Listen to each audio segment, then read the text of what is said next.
Wait. So you're telling me all it took was for Pep to get his wife back? All it took is for Pep to get his gal back.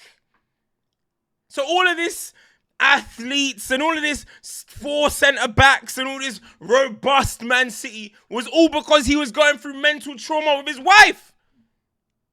Oh. Listen, hey, let me see. What's her name, man? What's Pep's wife's name, man? Pep's wife. Christina Sarah. I need you to not sort that out. I need you lot to just don't work that out. Don't work that out. Don't you remember Pep told you he's gonna leave, and then he stayed, and then he said, yo, like, I'm gonna sign a new contract at City. You guys were meant to be in Barcelona and Catalonia right now, by the seaside, living it up by the sun on the beach. Don't you remember this, Christina? Cause yo, Pep's back. Pep is back. Pep is back. Pep is back. Man City absolutely destroyed Juventus, but it's not about that. First and foremost, Juventus have never beaten Man City, so no, Man City had never beaten Juventus, so that's actually a little bit of history right there. But Pep Guardiola, as I said in one of my videos, I said, with the signings of Aït-Nouri, Cherki, Reinders, I'm seeing that Pep is going back to his technical roots. The technical roots that were attached to his love with Christina. Because clearly, now that he's got his girl back, he's got his mojo. His mojo is flowing. I'm seeing Man City do, you give me the ball, I give you the ball. You give me the ball, you touch, I touch. You touch, I touch football again. I'm seeing Man City run it back. I saw them make 738 passes. The opposition had 200 and something. That's vintage Man City. That is vintage Manchester City under Pep Guardiola. We almost had him.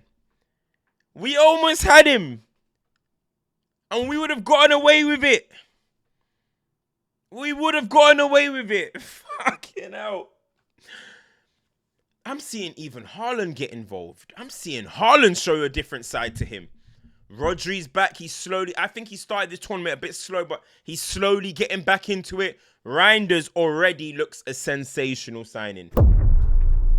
He already looks like a surefire signing. Like, you just know he's going to effortlessly slip into the Man City system, slip into the Man City team, slip into the Premier League with relative ease. He's a baller. We know Cherki's a baller. Came on, started doing a bit of FIFA Street. But it doesn't matter. Should have scored. Foden. Now listen. Foden had a shocking season last year. He said that he had a bit of mental health issues. I heard he had a brand new baby. There's a lot of stuff that might have been going on in his life. I don't know. Regardless, on the pitch, he wasn't good enough, right? And he knows that. But he's still Phil Foden. And as much as people want to drop his stocks in terms of, like, talk about him like he's a bum, he's not a bum. He's a top player. And if Foden can even be 75% of what he was in his Player of the Year season, Haaland can get back on form, back to, like, the treble level of Haaland. And Rodri, who's now back, can get back to the world level that we know that he is. Man City are back. Man City will be back right up there. Now, right now, as it stands, just saying as it stands, I'm siding towards Liverpool to go back to back. But the more I'm watching Man City, the more I'm watching their football kind of revert back to type, dominant play, you know, and don't really just the City always dominate. But now they're starting to create chances at will again. Doucoure, I think he's in for a big season. I think we're going to see a very much improved Doucoure this year. Savinho, now this is his second year. Is he going to kick on? Marmoush, I don't really see him as a starter because I don't think he's better than Phil Foden. I don't think he's better than Ryan Cherki. However, and Doucoure I think is better for that left-hand side. But if he can just be like the Julian Alvarez 2.0, I think Alvarez is better. But if he can be like the Julian Alvarez in terms of sometimes play off Haaland or sometimes fill in at the 9. It didn't really work out today, but sometimes fill in at 9. You're not going to expect him to start at 9 because they got Haaland. So if he can just be the utility man, we know he's a shooter. Amongst anything else, he's a shooter. So he's going to get goals. But what you're seeing City do now is create chances again. Nori slip one in. Boom for Doucoure. Doucoure, brilliant finish. We're starting to see City have confidence in their chance creation. I don't know what's flipped this script. Is it because my boy Colo Touré is in the camp now? Is it because they got Pep Linders? I don't know what it is, but the level of the way they're playing football. I heard Pep Linders was responsible for like wanting Thiago and kind of trying to move, was it Cody Gakpo as well? Trying to move Liverpool into the direction of kind of being a bit more of a technical football side. So maybe that's an impact. That's an influence. But it's a different kind of Man City. And as I said, last season, yes, they still dominate games. But you felt like if you just set up a good, solid bank of 4, Man City are still going to give you are not going to really create as much. Haaland, that was his 33rd goal of the season, but it didn't feel like vintage Haaland. You know what I mean? It didn't feel like the best of Erling Haaland. And if he can get back to that level, because yeah, he has had knocks over the last few years. If he can get back to the Haaland that we know, I look at Man City and I think to myself, okay, you look at Salah, you look at Van Dijk, as the premium players in the Premier League. You look at Haaland, you look at Rodri. So I'm looking at that. I know Salah's going to deliver next year. I know Van Dijk can deliver. If Haaland and Rodri can get back to the level that they should be at, Man City will be right up there with Liverpool and with Arsenal. We'll see what Arsenal do. They're linked with Eze today, and we'll see what Arsenal do. But right now, I'm just talking about Man City and obviously Liverpool because they are the champions. So I'm talking about getting closer to Liverpool, getting over Liverpool. My only concern with Man City is still the goalkeeping situation because Ederson is unpredictable. I still think Ederson's a good goalkeeper, but he's unpredictable. And the defense. Now, when I say the defense, it's like, who is their strongest partnership? Is it going to be a Kanji? Is Ake going to be there? Is it Stones still? Is it Vardio? Is it Diaz? I think Pep Guardiola is going to figure that out very soon. He doesn't waste time. But that's my only concern with Man City defensively. But if you're talking about offensively now, it just looks fluid, man. Just the induction of Arandes. Just the induction of Cherki's off-the-bench appearances. Just comfortable in all phases of the game. Foden, he looks like he's got his groove back. Yo, they were saying Foden's feeling insecure because Cherki's they're doing the most. Listen, if that's the type of stuff you need to kind of kick you up to get, why are we laughing at competition? If you see a competition, if you see someone that can rival your spot, you're meant to get on the pitch and say, do you know what? This guy's meant to come and replace me. Nah, I'm going to show that I've played at a higher level. I'm going to show that I've done more things in the game right now than Cherki has. And I'm going to show Pep, I'm the one that was with you amongst these trebles, amongst all these titles. It's been me that's been there. And that is what it's meant to be. I'm sure there's friendly competition, but you have to have that competition in you. You have to have that competitive nature, that fire in you. Absolutely. Absolutely. And it's funny, those videos with Foden doing the kick-ups, and by the way, that was mad tech. But Foden doing the kick-ups and Cherki just casually, just like he does it every day in his sleep.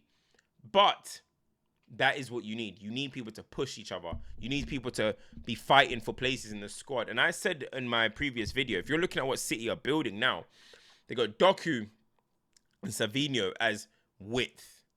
Then they got Cherki, Foden, and Marmoush. As in, they got Foden and Cherki as inside options, like off the wings, that can play in the 10 as well. Then they got Marmoush, who can play in the 10.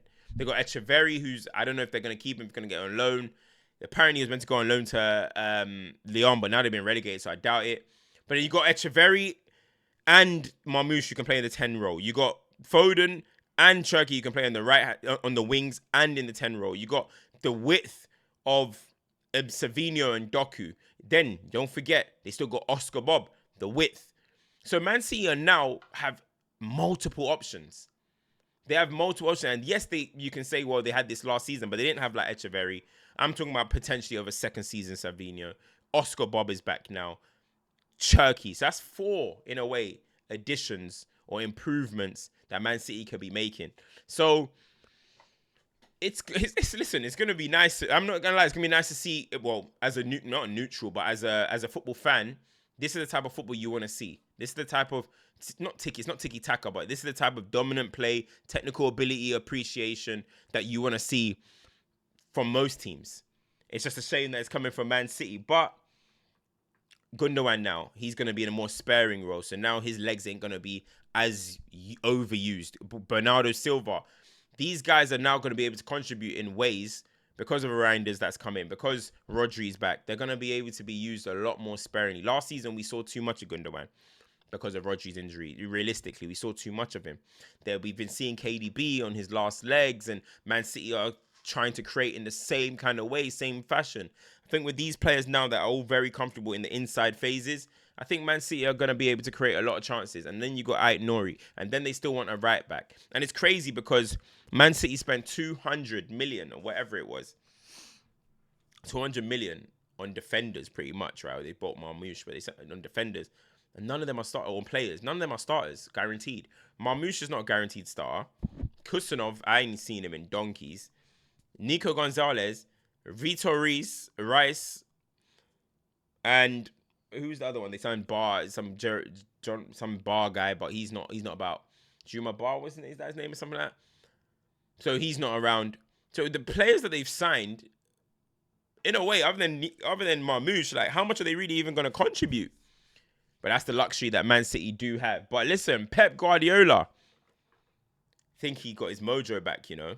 He looks revitalized. He's celebrating goals. He looks animated again. I feel like he's like, maybe he lost his joy a little bit. I don't know. Maybe the 4-peat, you get bored, you know, you need something to kick you up the backside. Of course, we're talking about his marriage, whatever, just having a laugh about it. But these are the type of things that do affect football players, you know, off the pitch issues, and they do affect managers. So Pep Guardiola feels revitalized. He looks revitalized. Let's see what Man City are going to do. The only thing is, because of this World Cup, are they going to come into the season fatigued a little bit? Who knows? But Pep Guardiola looks like he's trying to run it back to that kind of 17 to 19 Man City. To the Bayern, to the Barcelonas. It's going to be good to see. And it's especially that's what's going to be good to see is a Liverpool Man City game. You know, an Arsenal Man City game. See, because you know, we kind of know how Arsenal are going to set up against the Man City, but the Liverpool game will be very interesting. They like to move in transition as well. They got Frimpong now. They got Kirkes who are going to be flying for. It's going to be very, very interesting. Of course, they got Salah. Still want a striker. I still think Man City maybe are going to sign about 2 more players. I still see them doing about 2 more pieces of business. And if they can get those 2 more pieces of business, then they're talking. I think Liverpool are still going to go for 1 striker. Apparently, anyway. Arsenal are still probably going to go for a left winger and a striker, which I'll discuss in another video about Eze to Arsenal. See how that looks. What would that look like in the Arsenal team? But guys, it's kind of scary, guys. Pep might be back. We almost had him, man. This demon, bro. We almost had him down. I can't. And the worst thing is, I can't even call on like Liverpool to do the job. Bro, Maresca. Because I know it's not Amorim, man. It's not Man United. Maresca, what can you do for me? What can you do for me? Can you stop this guy? Flipping now, guys. Make sure you like, share, subscribe, turn your notifications on. It's your boy CultureCams, man. Let's get to 40K. I ain't happy, man. I ain't happy.